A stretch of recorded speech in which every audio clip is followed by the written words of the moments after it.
Let us pray together, please. Gracious Heavenly Father, we are indeed a people who by your grace sing the words that you are our Redeemer. Lord Jesus, we praise you for the cross and for the empty tomb. And it is upon the sure foundation of the Word upon which we stand, the solid rock of Jesus Christ, who is our bedrock. And so, O Lord, receive the praise of your people, that very praise that you, by your grace, bring forth. In Jesus' name, amen. Would you open your Bibles, please, with me to Mark, the 4th chapter for our study today. If you're using a Pew edition of Holy Scripture, that'll be found on page 33 in the New Testament. Mark, the 4th chapter.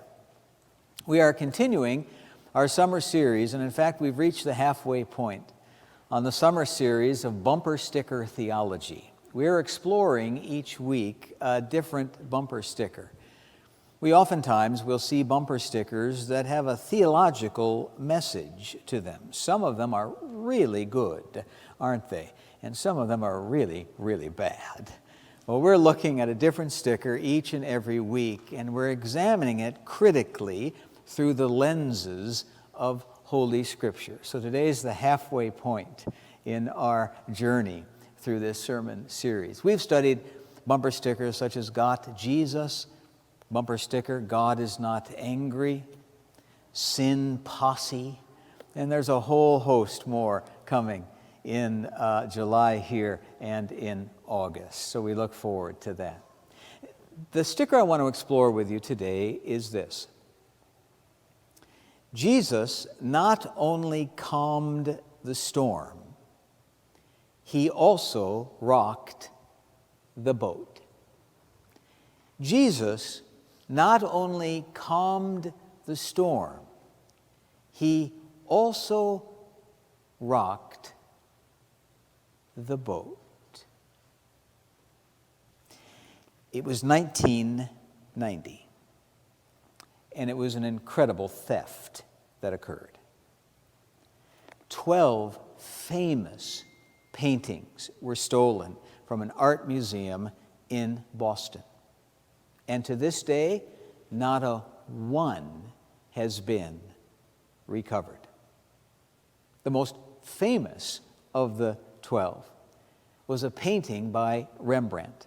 It was simply entitled, Jesus in the Storm on the Sea of Galilee. The most famous of those 12. Rembrandt painted it in 1633. He was but 29 years old. It was his only seascape. And that painting is a powerful portrayal of our text this morning from Mark, the 4th chapter. Look at it with me, please. Verse 35. On that day, when evening had come, he said to them, "Let us go across to the other side." Now, the other side that he's talking about is the eastern side of the Sea of Galilee. On the eastern side of the Sea of Galilee, there's no cities there. So the population is much, much less. They're going to the eastern side so that Jesus and his disciples can have some rest here. As we see from the context of Scripture, Jesus has been very, very busy. So they head to the eastern side. Verse 36. And leaving the crowd behind, they took him with them in the boat, just as he was. Other boats were with him. On the Sea of Galilee, then, going over to the eastern side. Sea of Galilee, 13 miles long, 7 miles wide. It's all fresh water. It's 690 feet below sea level. In fact, it's the lowest body of fresh water in the world. Around the Sea of Galilee are hills and cliffs. So what happens? Wind will come like a fast roller coaster down the side of the hills, down the side of the cliffs, and storms can come up, violent storms, rather suddenly.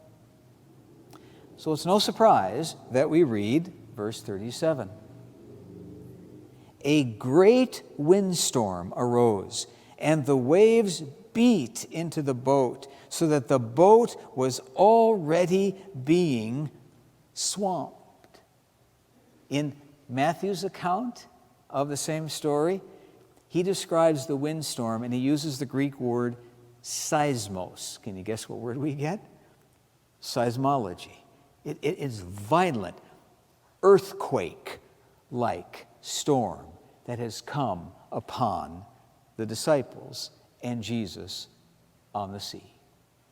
Next verse. But he was in the stern, asleep on the cushion.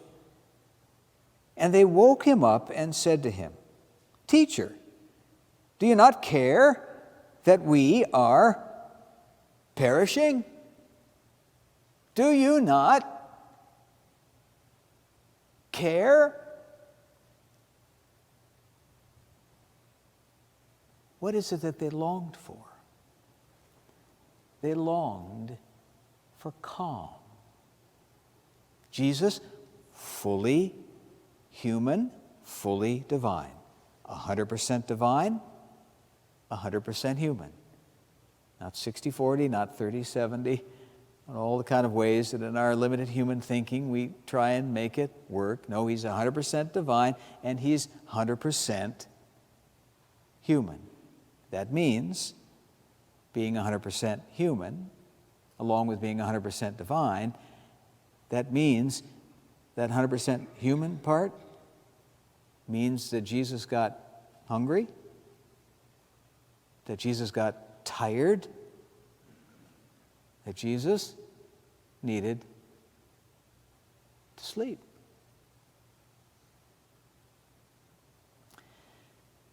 Rembrandt, in his portrayal of this, it's a painting, or I should say it was a painting of 5 by 4. Dark clouds.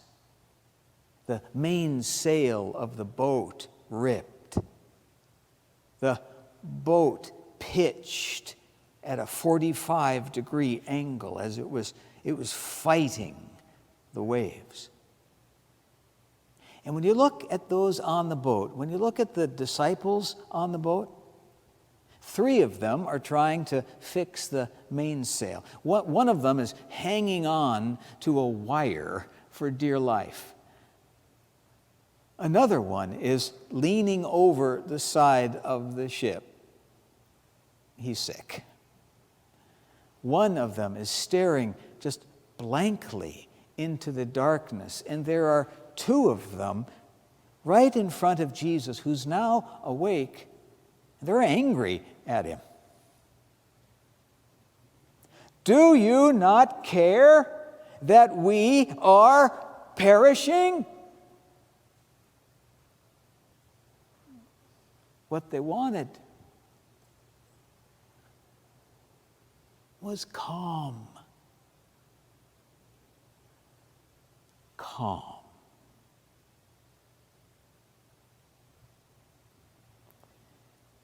Jesus sometimes brings calm, doesn't he?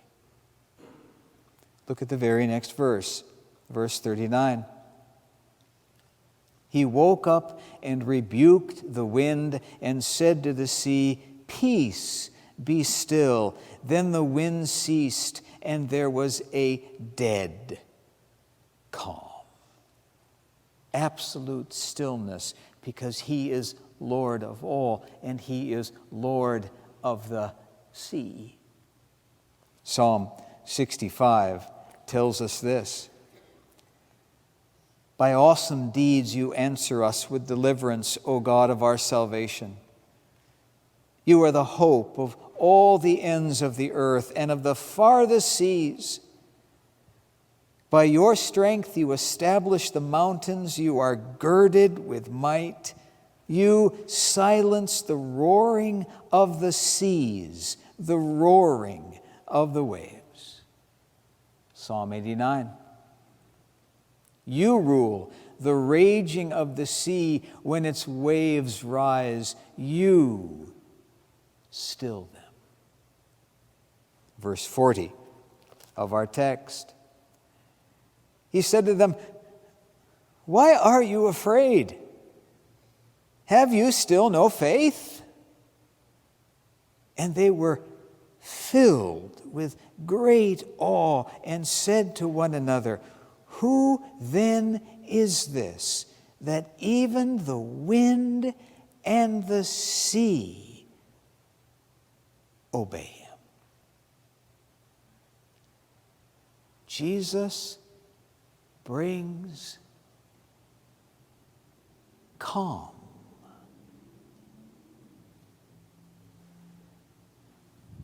However, sometimes Jesus rocks the boat, doesn't he? Turn back, please, to chapter 2 of Mark, verse 15. Mark chapter 2, verse 15. As he sat at dinner in Levi's house, many tax collectors and sinners were also sitting with Jesus and his disciples, for there were many who followed him. When the scribes of the Pharisees saw that he was eating with sinners and tax collectors, they said to his disciples, "Why does he eat with tax collectors and sinners?" When Jesus heard this, he said to them, "Those who are well have no need of a physician, but those who are sick. I've come to call the righteous, not the righteous, but sinners." And the one who comes rocks the boat. Why, over in chapter 3, verse 1. Again, he entered the synagogue, and a man was there who had a withered hand. They watched him to see whether he would cure him on the Sabbath, so that they might accuse him. And he said to the man who had the withered hand, "Come forward." Then he said to them, "Is it lawful to do good or to do harm on the Sabbath, to save life or to kill?" But they were silent. He looked around at them with anger. He was grieved at their hardness of heart and said to the man, "Stretch out your hand." He stretched it out, and his hand was restored. The Pharisees went out and immediately conspired with the Herodians against him, how to destroy him. And the one who can calm rocks the boat. Jesus not only calmed the storm, he also rocks the boat.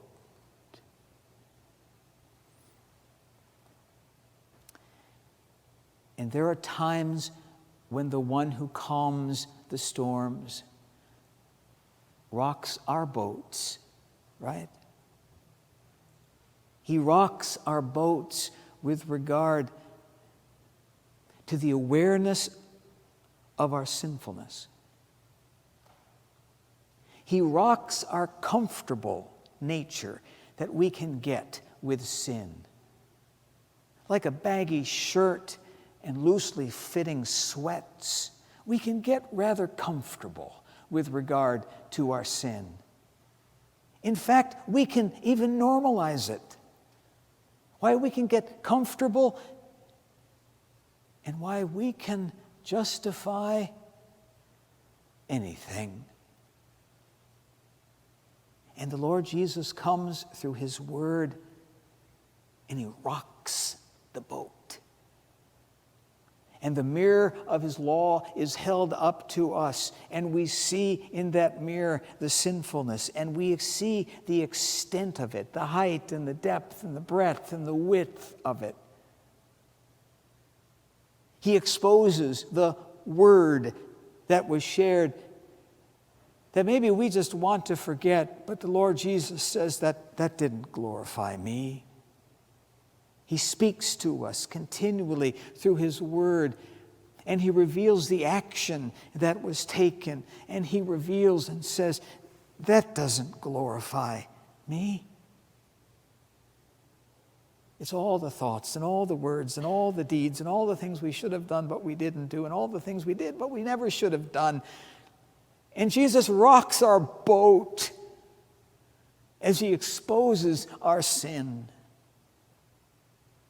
We so desperately want our ears tickled with someone to tell us just how wonderful we are, just as we are. But Jesus tells us what we need to hear. He tells us the truth. He says, you're a sinner. You transgress my ways.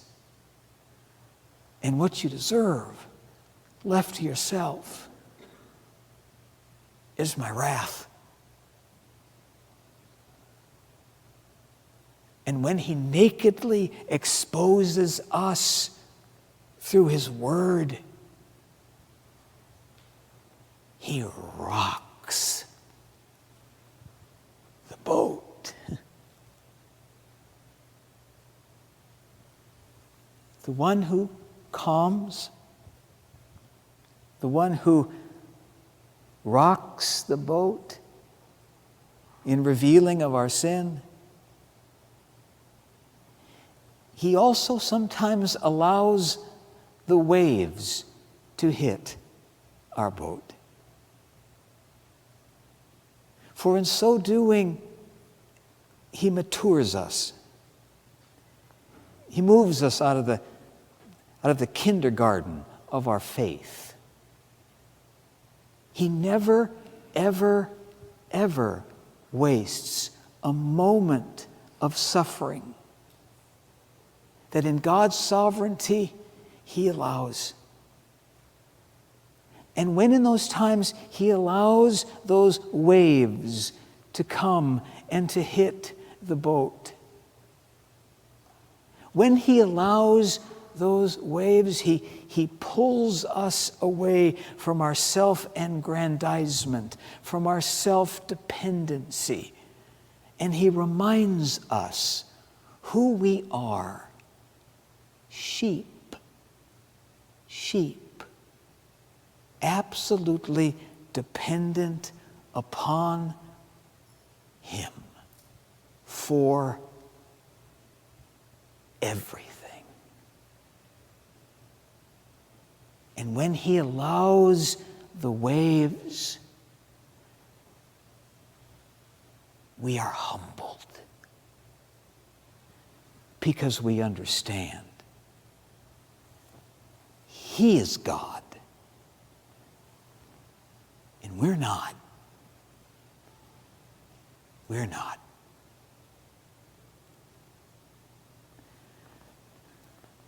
The one who calms the storms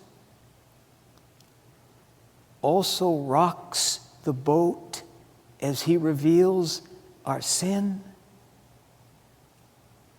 And the one who calms and rocks sometimes allows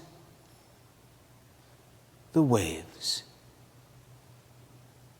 and He accomplishes His purposes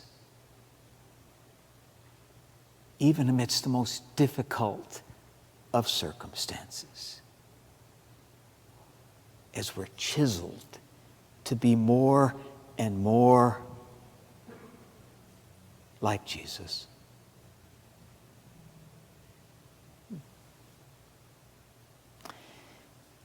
In that painting by Rembrandt, you would expect that there would be 13 people on the boat, right? 12 disciples and Jesus. You'd expect there'd be 13 people. But when you count, there's 14. There's 14 on the boat. You count again.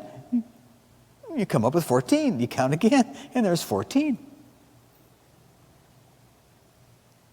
Well, there weren't 14 on the boat. There were 12 disciples, and there were Jesus. And so why, in Rembrandt's painting, are there 14 people on the boat?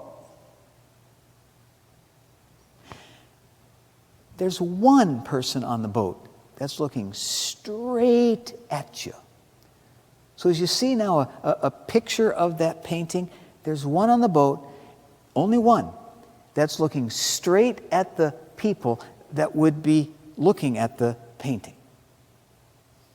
And the eyes of that person locks in on you. You can't avoid it. Once you see it, that's really just one of the things that just grabs you.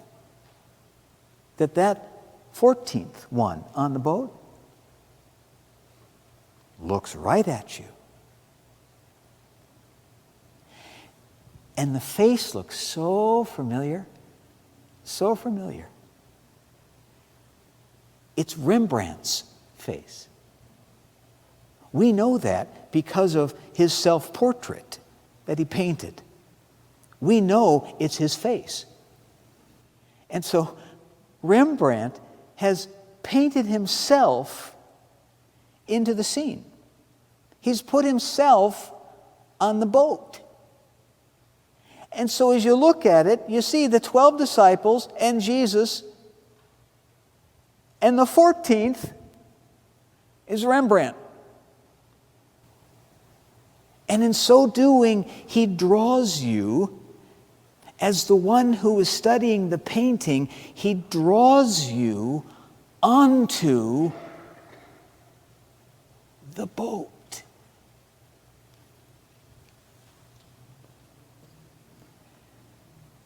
Whether Jesus calms or rocks the boat as he reveals our sinfulness, or allows the waves to hit, beloved, be assured, amidst our penchant to cry out and say, "Don't you care?"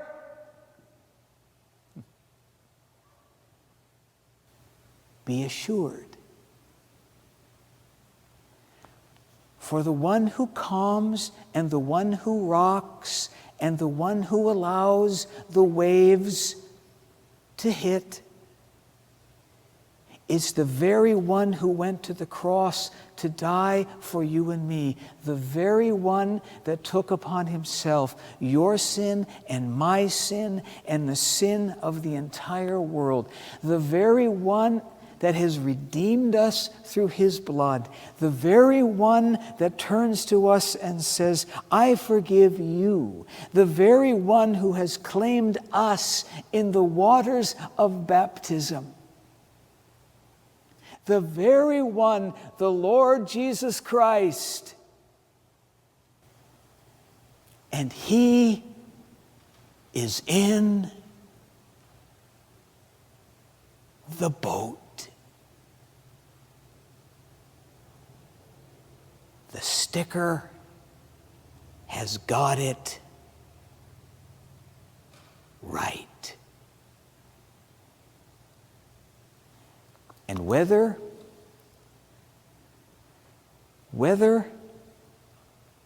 he calms or rocks or allows the waves, fear not his will. Fear not his will.